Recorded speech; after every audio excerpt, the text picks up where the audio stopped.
So we still actually meet regularly with a ServiceTitan coach. Okay. So I would definitely recommend that to anyone who's on it because things are always changing. And every time we meet with the coach, there's something that's like an aha. We're like, oh, I didn't know it did that. That was going to make my life so much easier. Please welcome America's Service Sales Coach, Joe Crisara.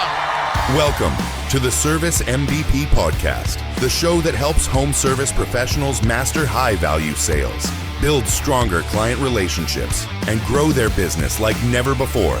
Join industry experts as they share real strategies that drive results. If you're ready to level up your service game, you're in the right place. Let's get started. It's the Service MVP Podcast. Thank you for listening and watching the Service MVP Podcast. I want to give you a copy of my free book. Just click on the link below in the description and one will be sent to you from me personally. Thank you so much for listening. Welcome to the Service MVP Podcast. My name is Joe Crisara, America's Service Sales Coach, and I'm here today with a really great friend. His name is Michael Wiley with Be Right There Heating and Air Conditioning from Atascadero, California. Michael, welcome to the show. I really appreciate you being here. Yeah, thanks for having me on the show. Appreciate it. Well, Michael, today's podcast is going to be about the 3 things important to growing a startup business. And I know you're not exactly a startup business. Why don't you tell us a little bit about how Be Right There came about up there in Atascadero, California, in the central part of the state.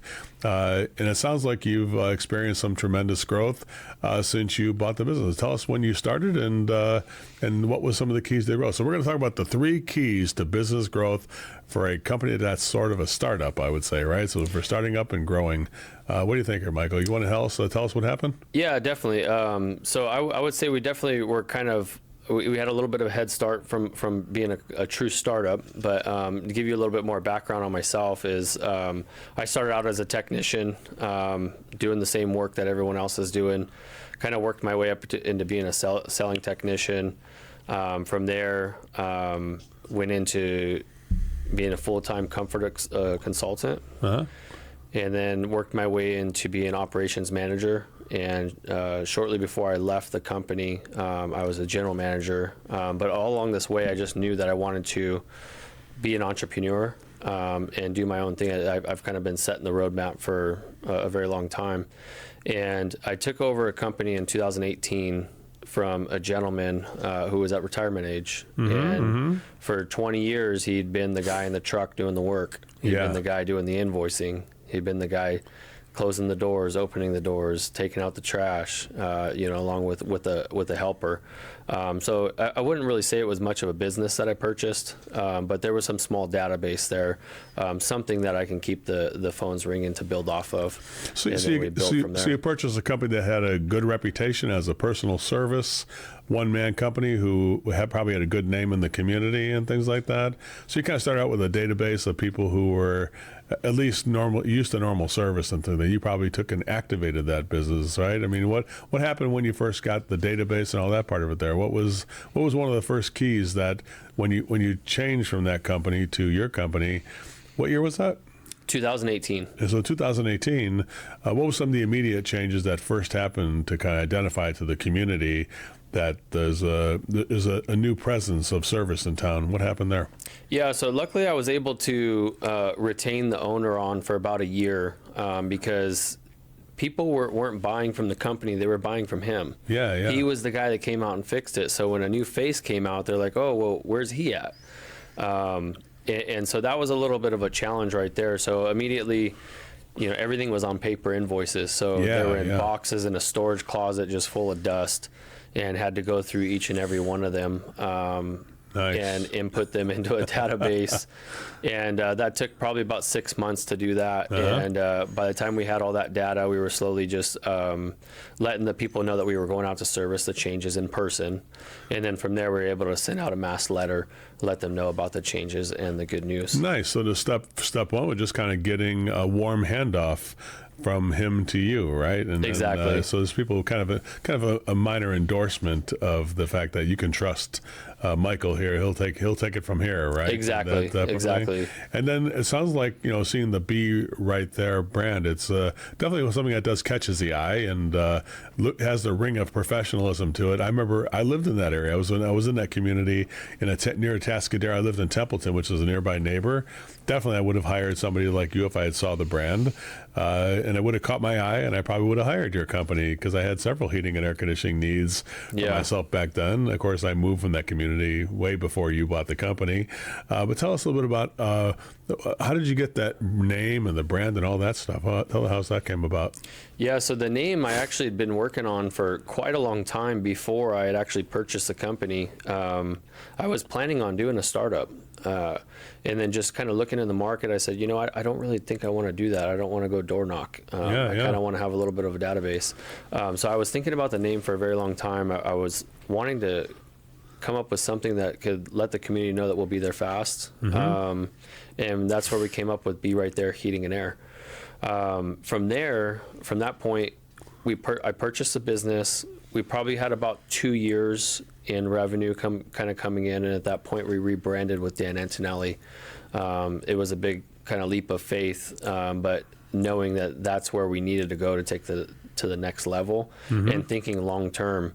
I think that's a big mistake that a lot of contractors make in the beginning is they fail to brand properly. And it's difficult in the beginning, right? Because you don't have a lot of money. You don't have a lot of money coming in, a lot of revenue, a lot of jobs, but you're setting your success up for 20, 30 years down the road. Mm-hmm. Think about all that marketing dollars that you're saving by having a recognizable brand out in the community.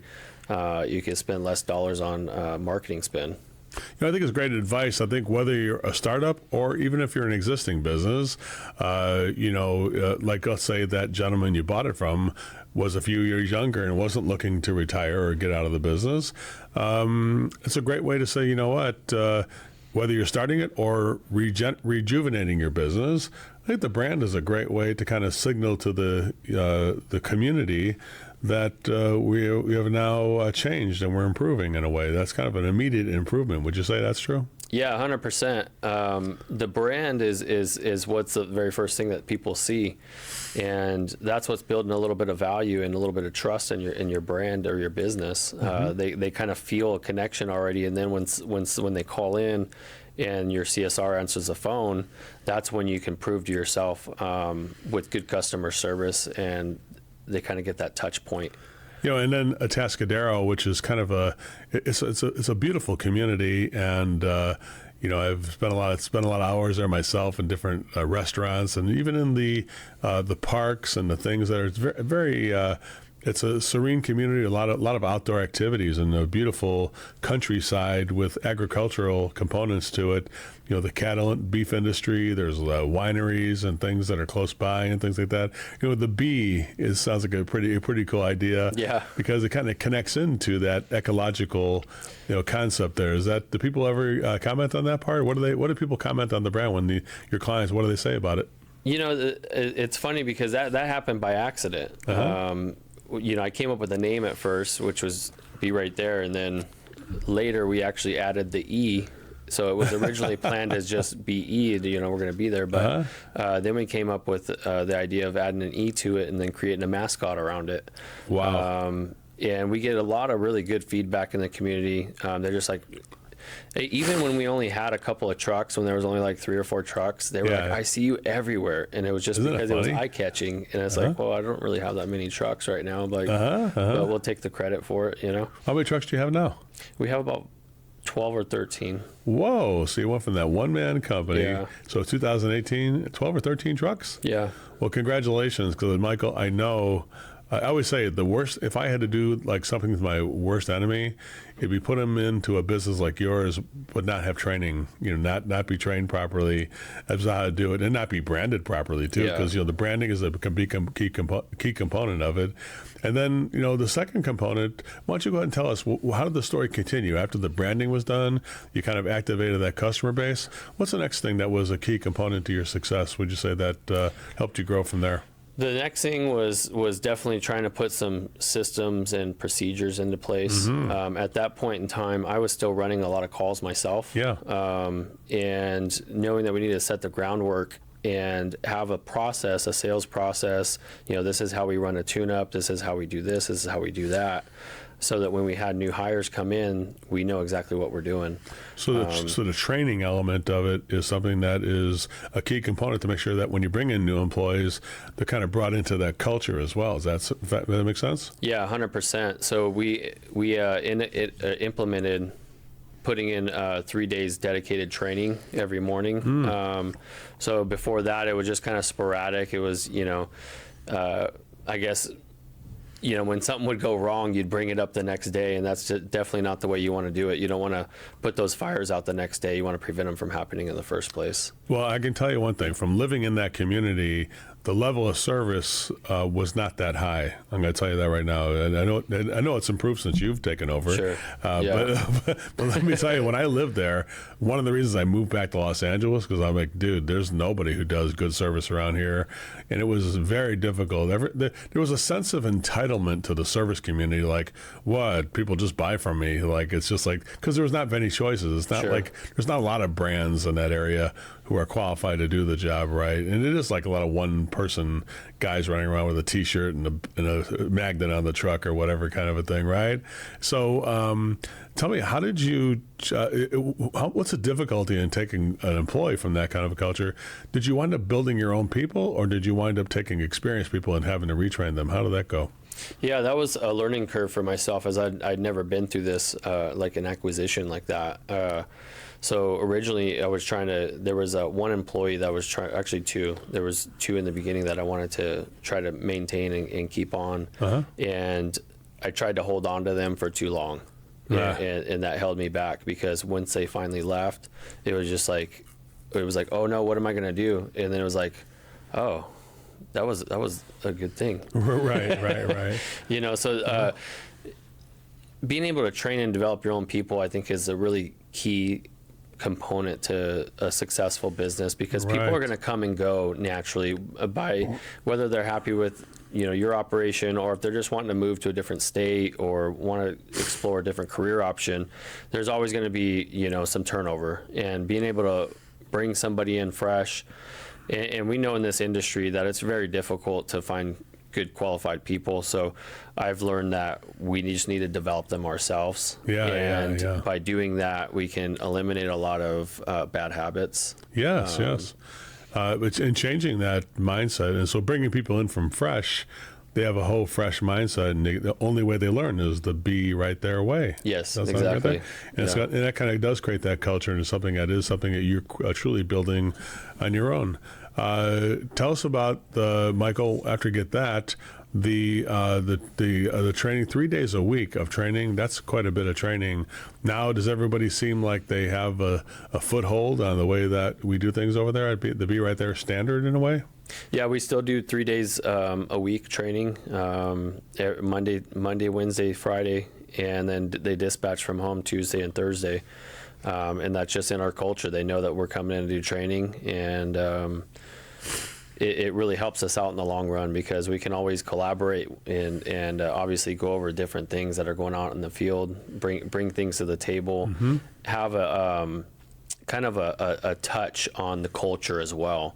So that you can kind of get a feel of how people are feeling, kind of get that camaraderie when people come in, hype them up, get them excited, and then send them back out for the day. So step one, get your branding right so people can have an attractive brand that speaks to the community and promises something that looks like a higher quality when they see it. It sets a standard, I would say, right? Yeah. And then number two, train people to uphold that standard. Does that make sense? Or is that, 100%. Yeah, because if you got a great brand and a great reputation, I mean, you're only as good as your weakest link, right? Yeah. And what would you say to people who skip that second step, which is that I got the brand, I don't got time, or I don't got who's going to train these people? I don't got that part of it there. What would you say to an owner of a different company if they were watching this that says, I just don't got time to train my people like 3 days a week? Is this guy crazy? How does he find 3 days a week, and I can't even get an hour in with my people? What would you say to somebody that says they don't have the time for training? I think that they just got to stand back and look at the bigger picture. It's a big investment. We pay our technicians I know a lot of companies they don't pay for training, or they'll get a lower rate for coming in at training. They get their full rate no matter what, which is important to them and their families. And it's an investment into our experience for our customer. The last thing we want to do is go out there and just fumble the ball in front of the customer, and it's game day. And in this day and age, we're review-based contracting. Yeah. We live and breathe off of those reviews online. Yeah. Customer has a bad experience, their probability of coming and leaving a bad review is very high. They have a great experience, they might leave a review, maybe. Yeah. So we want to make sure that we're upholding that experience every time.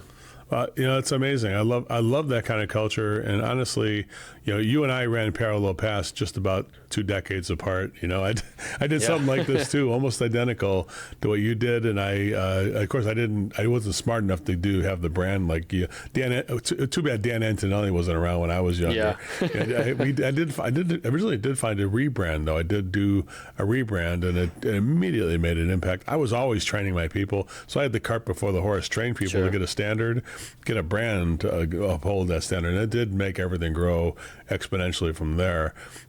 What are some of the tools that you can say that were responsible for maintaining all that? To train people, to have the brand, get the quality so that the consumer can see that, wow, this is definitely different and better than whatever else we were doing. And I can see how in that community, how you could make a big impact. And it's like I call it a blue ocean you're in, which is, it's like an island. It's an island surrounded by really nothing. And you get into Atascadero, Templeton, or Paso Robles, those like that tri-community. Yeah. It's like, definitely, I think it's easy to be, it's not easy to build your company, but it is easy to stand out from the crowd there, honestly. Sure. But what kind of tools or software or anything like that have you used to make sure that this thing kind of sticks together and that you kind of hold the culture accountable like that? Yeah, so we are still it's still kind of a small town. It's growing a lot. There are a couple of PE groups in the area, but for the most part, it is still a really small town. So that the word travels if you got good service or you got bad service, or you're ripping people off. As a matter of fact, there was another company in the community that was just flat out ripping people off, and they went bankrupt. And it was just because it was a small town. The town doesn't sustain that. It doesn't tolerate it. But as far as technology, one of the first things I did as well was implement ServiceTitan. I think that I was kind of in your shoes too, where I put the cart in front of the horse a little bit, just because of the cost and everything. But I knew looking at it in the tunnel vision down the road where I needed to be. And that was number one game changer for the business. Just having an electronic system over paper invoices, so you can go back and review customer invoices, service history, and then you have a database that you can easily market to, pulling that data, which systems are over 10 plus years old, which customers haven't I served in the past year, but maybe I serviced them in the past. Just being able to market to them in a different manner that's a little bit easier. And that ServiceTitan allows you to do that. What are some of the tangible things that consumers and employees can see, touch, and feel that make it easier to do business with ServiceTitan? Can you tell me that so people can understand what's something that is actually, you can see it, you can touch it, you can feel it, and then there's intangible. We'll talk about that too, that you can't see, touch, and feel that are important too. What's about the tangible things that can be seen, touch, and feel? The consumer, how does the consumer benefit, or what do they see that makes that experience look good from ServiceTitan? What do they get? What's their get from this when you use something like ServiceTitan? Yeah, I mean, when you put in ServiceTitan, something for the customer, I'd say number one is they have the feature where you can dispatch the technician, and it sends the homeowner, a little biography on the technician, and it'll show them en route, and they can actually see them as kind of like a little DoorDash app. So I think the customers can really appreciate that. And that also helps the company image too. So both the customer benefits and then the company be right there benefits, because now we're getting a soft introduction and getting the kind of a handshake in a way before we get there, right? Yeah, because nobody likes a stranger in their home. That's their palace, that's their home, and they're a little uneasy before you even show up if it's the first time you've ever been there. Like, well, who's coming out, And as soon as the truck pulls in the driveway, you want to have a professional image in the truck. You want to position it, within eyesight of the front door, so that when they open the front door, they can brand recognition. Oh, this is my guy I've been waiting for. You want your guy to be in a clean uniform, professional with the doormat and booties. But before all that takes place, getting a photo of who's coming out to your door is extremely helpful, and a little biography on, a little tidbit about who's coming out, just so that they feel like they know them already. I get that. That's kind of an icebreaker. And then what's the next thing a consumer can see, touch, and feel with ServiceTitan they get? I think maybe the next thing would be just being able to present options. Options are huge. I know you're a big preacher of that. We want to give options, not ultimatums. We're the ones who helped ServiceTitan develop that part of it. Really? We helped that. Back in 2012, we talked to Vahe and Ara. We said, hey, you guys got to activate this part of the program. They had another model, which was like an Amazon model, where they did the repair and then suggested repairs. And I said, you should go to this other thing. And they did say, well, we'll try that too, put that in there too. Yeah. And it turns out that does create a lot of revenue for ServiceTitan. People who are lucky enough to use what you're using do the best, because they are giving options. Companies who just use the one option and try to upsell after that, to me, that's a little kind of a bad look. Kind of like you're trying to push people into buying more stuff. Yeah. I think if you give them the options, they could just voluntarily buy it more. Does that make sense there? Oh, yeah, 100%. I thank you for telling them to do that, because it's a big part of our business is making sure that we're giving everybody options and not ultimatums.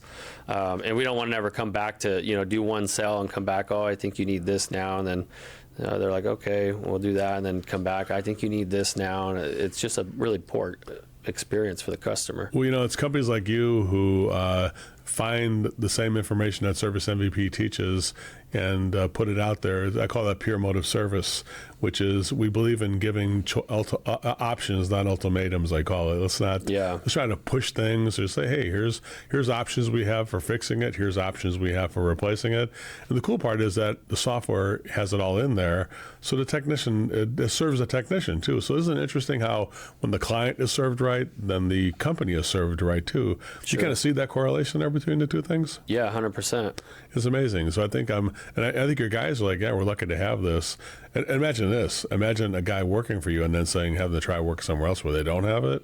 They're like, oh my gosh, I got to write all this stuff on a pen and paper. I mean, it kind of sets a standard for both the customer when they try to go somewhere else and also the technician when they go somewhere else. So, I mean, honestly, I think ServiceTitan could be a great retention tool if you use it the right way like that. If you kind of remind people that, imagine trying to do it without this. Make sense? Yeah, 100%. That's actually something that we talk about in our sales process, is about the contractors who are still using paper invoices and, letting them know, hey, wouldn't it be nice if you didn't have to keep track of all your service invoices anymore and have a file? We'll keep track of it all electronically for you. Whenever you need something, you just give us a call. That would be that tangible thing. The customer gets, again, that history and the service records and all the, they have all the thing right at their fingertips there. Tell us a little bit about the management aspect of ServiceTitan and how it helps you, Mike, on a daily basis. I'm sure when you get there, you get to your desktop, and I can imagine Mike Wiley sitting there early in the morning before everybody gets there, before that training starts, kind of looking at the dashboard from yesterday and things like that. What are some of the key things that you're looking at on ServiceTitan when you first log in? Tell us about the life of Michael Wiley and what he looks at when he looks at ServiceTitan. Where are your eyes going in that program so people can help imagine what it looks like in the life of you? Yeah, so the first thing when we open it up, I mean, we want to know, well, we already know how many calls we had at the end of the day, prior, but we want to look at the call board and see to make sure how many calls we have, and then we want to make sure is the right call on the right technician. I get it. Okay. We want to look at our aged pieces of equipment, make sure that we have 35% of our calls are aged pieces of equipment so that we can convert those. And just kind of plan the day around that. And if we need to move some calls around to, make sure right tech, right call is kind of what we call it, we'll move them around and shift and then go from there. That's really cool. What else? How about the financial component and the reporting of that part? Does that help you there? How's that track stuff? So you don't. So it takes a little bit of a. That's one of those intangible things, right? The peace of mind, knowing that things are kind of organized or tracked in a way. Tell us about that part of it, if you don't mind. Yeah, the KPI aspect of ServiceTitan's really crucial. Actually, in the beginning, when we first implemented ServiceTitan, we didn't know how to use it. And the support at that point in time in ServiceTitan wasn't the greatest. And we actually had to hire a coach to come and help us, teach us how to use it, how to input everything correctly. And what we learned was the data's got to be correct going into it to pull it out, because we were pulling a lot of reports and they were just totally skewed. You're like, oh, when we dig into it a little further, we're like, oh, the call was booked incorrectly. It was booked under this business unit, not this business unit. So that was a little bit of a learning curve. We got through it, and now we know where our numbers are, instantly, daily, where they're supposed to be at. And it allows us to make changes within the business before it gets too far down the road where it's devastating.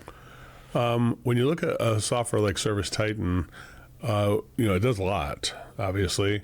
If you look at all the things it can do, what percentage of everything it can do do you think you take advantage of, would you say? I'd say we probably only take advantage of 30, maybe 40%. And I feel like we use it a lot. But there's so much more, and we're always learning, and they're always making changes, and it's something that you got to always evolve with. It's like Service MVP. It's just like ServiceTitan. Even if you use a little bit of what we teach, it still goes a long way. Does that make sense? Because you don't got to do 100% of everything. If you do some of it, the things that are key to you, and every business is different, I think that's why sometimes people feel like I'm not using all of ServiceTitan. But, it's not important to use the whole thing. It's important to use the pieces that are meaningful to your business, more relevant to what you do. Does that make sense, Mike? Yeah, 100%. I always look at it like, what's the lowest hanging fruit that I can go and grab? I can pull out the ladder later, but if there's one that's laying right there I can pick up, I'll grab it. Yeah, get the small thing that makes a big difference rather than going into the weeds. I think a lot of people that with ServiceTitan, when they started, one of the mistakes they do is they go into the weeds trying to get everything activated. I'm like, no, just get the things you need first, and then you can build after that. Yeah. So what kind of advice would you give somebody who's just starting out with ServiceTitan, who does feel overwhelmed with all the stuff they could do? And you probably had that when you first started out, like, all right, now we bought it. What do we do now? What, right? Tell us what advice would you give somebody who's just starting out with ServiceTitan? If I was to give some advice for someone just starting out with ServiceTitan, I would say make the investment in a coach that's going to stand by you side by side and help you implement the things that you want to implement. What you're wanting to implement is going to be different for every single business and every single business owner. So having that coach that knows how to do it, I get it, is going to help you shorten that learning curve and just jump right to success. We want to try to get there as fast as possible, and if it costs us a little bit of money, it'll be well worth it. Well, I know people talk about, Service MVP, we do coaching for ServiceTitan clients too. And it's the same thing. It's like, that's a lot of money for you guys to do this. I said, imagine how much money you're going to lose if you don't do it. That's the bigger expense is what you're doing now, which is buying a premium software and not activating all the things that are needed, or getting the important things, like you said. I think that's a big part of it, Mike, getting the main part of it there. What about existing businesses that use it? What do you think? Any advice after you use it for a while now? What do you think would be a great piece of advice for them, just based on your success so far? What would you say there? Yeah, so we still actually meet regularly with a ServiceTitan coach. Okay. So I would definitely recommend that to anyone who's on it, because things are always changing, and every time we meet with the coach, there's something that's like an aha. We're like, oh, I didn't know it did that. That was going to make my life so much easier. So I would still regularly meet with a coach, regardless of your situation and how large your company is, because there's always something that you can learn. Yeah, I think it's like marketing is very similar to that. Just because you think you market something, it's almost good to have a marketing assistant or even a marketing coach to say, hey, we might have a blind spot somewhere. It's just like with ServiceTitan, you might find a blind spot. I think that's getting a coach is a really great. Although we only said we're going to do 3 components, and having a coach is a really good 4th component, and all this stuff to make sure that you have somebody kind of looking. I would say when you're inside the bottle, you can't read the label. When you're outside the bottle, you can see the obvious things that somebody like you could do better. That might give you some advice there, and then you get that aha moment that it feels good, right? That's when coaching feels good, when they tell you something that you have a blind spot or catch something you missed. Does that make sense to you, Mike? Yeah, 100%. And just being coachable yourself. You don't have to know it all, but take the advice of somebody else. Doesn't mean you have to agree with it, but hear them out and hear their point of the story, and you might learn something. Let's talk just a little bit about that, though, because hiring a coach, there's a lot of people who have hired bad coaches, right? And the coaching industry that I'm in has gotten a lot of black eyes from people who are gurus, you might call them, that have come in trying to promise things, overpromise and underdeliver.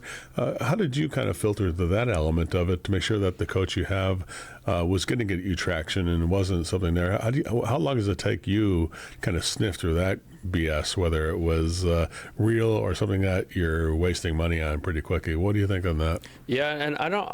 There's a couple of bad coaches out there, but I think there's still some good to be had with anybody that you hire. What I see a lot, and I've been guilty of this myself in the past, is you pay all this money to get a coach, or you go to this training seminar and you pay all the travel, the hotel fees, and you go and you learn all this cool stuff, and then you go back and you don't change anything. So I think for anybody that's out there, finding a coach is not going to be a one and done. Good point. It might be different. One coach might be good for somebody and then not good for the next person. And I've learned that myself. I think a big part of my journey was being part of some best practice groups. And learning that, hey, this one's not quite for me. And we finally landed on one that we found that we're like, okay, this is a good fit. And not to say that we didn't learn anything from the prior coach or the prior group, because we did learn a lot of valuable lessons, but just finding that person or that group that you just click with and meets your values in your company. Well, I think the one thing you said before, though, is that although a lot of times the coach gets the bad name, but it was the contractor who did not implement what the coach said to do. It's one thing when the player blames the coach, but when the player didn't make an attempt to do the thing the person was trying to get you to do. Now, I will say that a lot of times the best coaching organizations or best practice groups are the ones who make you aware of your responsibility. Like when they start out, they say, hey, we're going to provide information that's going to transform your business, but you do have a part of this. Like the part of you have to make the effort to, like, we're going to give you the information, but you're going to do the perspiration. Does that make sense there, Mike? That's a good analogy, because it's true. I mean, you got to be the one doing the work at the end of the day. Well, Mike, I didn't know I was going to have such a great conversation with you today. And so if you had to say something to the community and Atascadero and all the contracting community out there, what are some final thoughts you'd like to wrap this up with today? I'd say another really big propellant to where we're at today was it's about a little over a year ago now. We really decided to spend a lot of effort into social media and just having an online presence. Okay. So that would be something that I would add to anybody who's out there who might be struggling, or they're just trying to grow their business or their brand. I think we share a person who does that. We do Home Service Studios that does a lot of stuff for Service MVP, and also does it for your company too, right? Yes, correct. Yeah, we started working with Home Service Studios, and those guys are great. And not only just on the business end of it, but we've created some valuable friendships out of it as well. And we've just gained a lot of awareness in the community. It's one of those things. I don't really like being on camera. I'm not flashy. I'm not the guy that's out there, on Instagram and just saying, hey, look at what I'm doing. Look at this, look at that. I'm just kind of in the background watching. And so it's a little more out of my comfort zone to do this. But I knew going into it, this is where we need to go to get our brand out there. And so we kind of stepped into that uncomfortable territory and started doing it. We started getting a lot of good feedback. We would get to the customer's home, and it was like they already made their mind up that they were going to purchase from us, because they were like, oh, we already seen all your videos. We read your reviews. What's there to do? It's like, oh, well, we still got to get you a price. We still got to run through our process. So that's been really huge. And it's also been really huge in recruiting. Yeah. Because the technicians or whoever you might be trying to recruit feels like they already know the company. They got a little inside secret into the company and how you run and your culture, and they feel comfortable making that jump because that's a big commitment, especially in a small town where there's not many options. You can burn bridges really quick. They want to make sure that they're making the right moves as well. Well, Seth Yeager and Craig Balog are two of the finest human beings I've ever met. I would say two of the best friends in the history of friends, I would say. Really genuine. Yeah. Really good people. And I think they're really good at the strong part for both of them is to show what's in the heart of a company, to kind of tell that brand story to the community and let people know what's in your heart. And that's what they've done for Service MVP. And it looks like that's what they did for you too, Mike. Does that make sense? Yeah, 100%. And I think that's, matter of fact, you wouldn't be here today if it wasn't for Seth and Craig introducing us to us, right? This, what everybody's watching here today is a product of Seth and Craig making an introduction for you and I. And I'm certainly glad that they did. I'm really happy that you came down here, Mike. Thank you for coming on the Service MVP podcast. And thank you for the opportunity to be part of this information you're giving to contractors and consumers. Because I think, I think it's a good representation of what you're trying to bring to the community, and definitely the people of Atascadero are fortunate to have you, and I'm fortunate to have you here too. Thank you so much. Yeah, I appreciate it. Thank you. All right, everybody, that's it for the Service MVP podcast. We'll see everybody in the next episode. Goodbye, everybody.